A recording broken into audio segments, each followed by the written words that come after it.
This is a CBS News special report. I'm Norah O'Donnell in the nation's capital. The White House today taking a significant move, accusing Russian President Vladimir Putin of invading the sovereign country of Ukraine.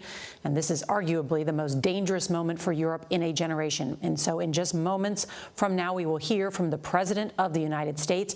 He has promised swift and severe punishment for Putin, and we expect him to announce harsh new economic sanctions.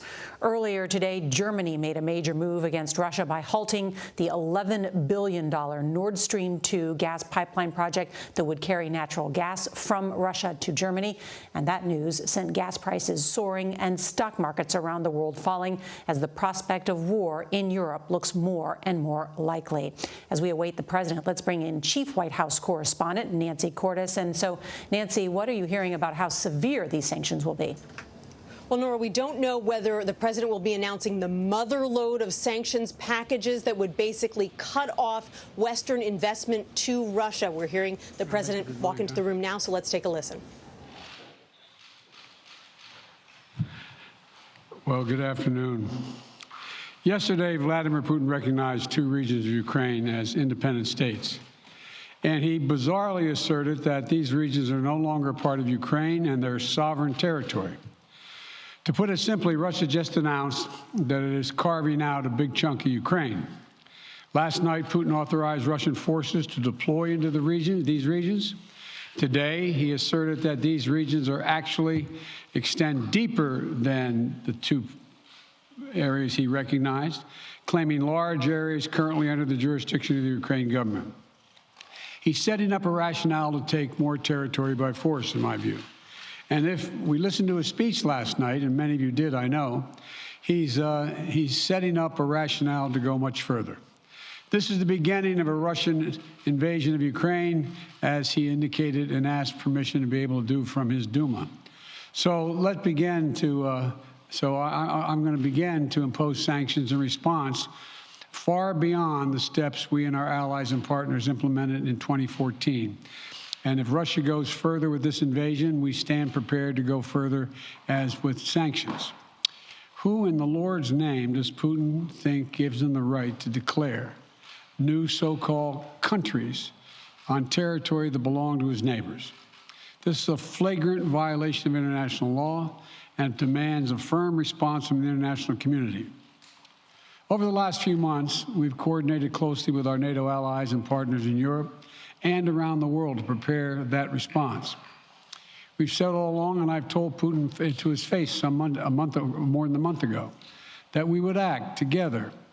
And the moment Russia moved against Ukraine, Russia has now undeniably moved against Ukraine by declaring these independent states. So today, I'm announcing the first tranche of sanctions to impose costs on Russia in response to their actions yesterday.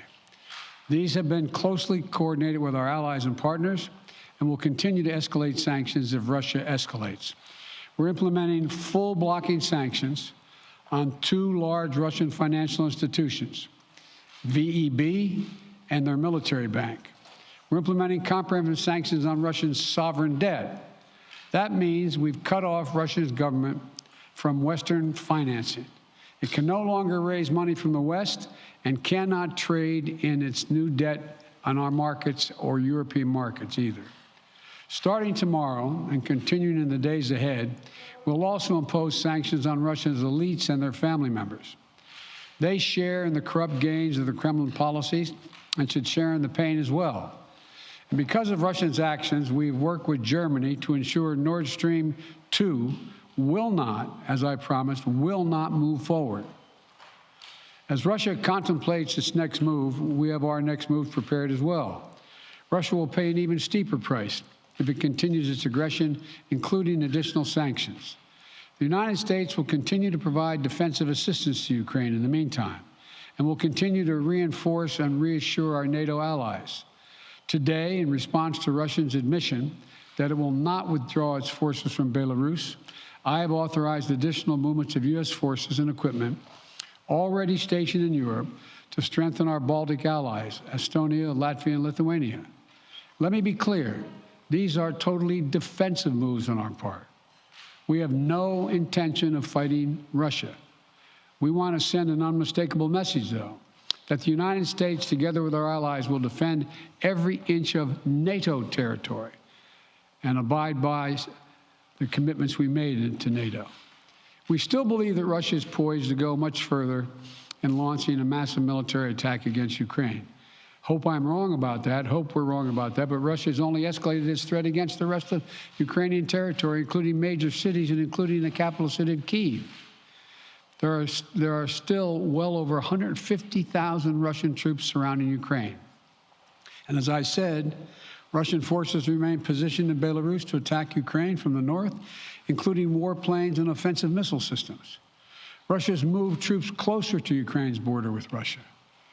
Russia's naval vessels are maneuvering in the Black Sea to Ukraine's south, including amphibious assault ships, missile cruisers, and submarines. Russia's moved supplies of blood and medical equipment into position on their border. You don't need blood unless you plan on starting a war. Over the last few days, we've seen much of the playbook that Secretary Blinken laid out last week in the United Nations Security Council come to pass. A major increase in military provocations and false flag events along the line of contact in the Donbass. Dramatically staged, conveniently on-camera meeting of Putin's Security Council to grandstand for the Russian public. And now political provocation of recognizing sovereign Ukrainian territory as so-called independent republics in clear violation, again, of international law. President Putin has sought authorization from the Russian parliament to use military force outside of Russian territory. And this set the stage for further pretexts of further provocations by Russia to try to justify further military action. None of us should be fooled. None of us will be fooled. There is no justification. Further Russian assault in Ukraine remains a severe threat in the days ahead. And if Russia proceeds, it is Russia and Russia alone that bears the responsibility. As we respond, my administration is using every tool at our disposal to protect American businesses and consumers from rising prices at the pump.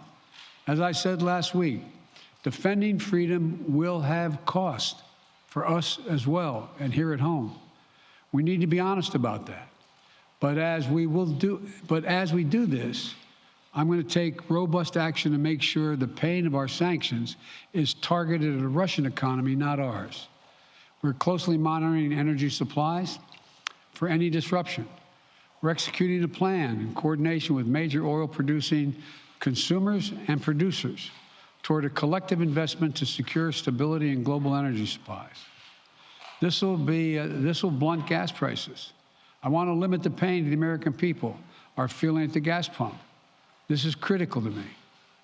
In the last few days, I've been in constant contact with European leaders, including with Ukrainian President Zelensky.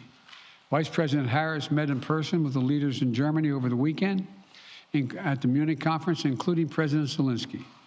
At every step, we have shown the United States and our allies and partners are working in unison, which he hasn't been counting on, Mr. Putin. We're united in our support of Ukraine. We are united in our opposition to Russian aggression. And we're united in our resolve to defend our NATO alliance. And we're united in our understanding of the urgency and seriousness of the threat Russia is making to global peace and stability. Yesterday, the world heard clearly the full extent of Vladimir Putin's twisted rewrite of history, going back more than a century, as he waxed eloquently, noting that, well, I'm not going to go into it, but nothing in Putin's lengthy remarks indicate any interest in pursuing real dialogue on European security in the year 2022. He directly attacked Ukraine's right to exist.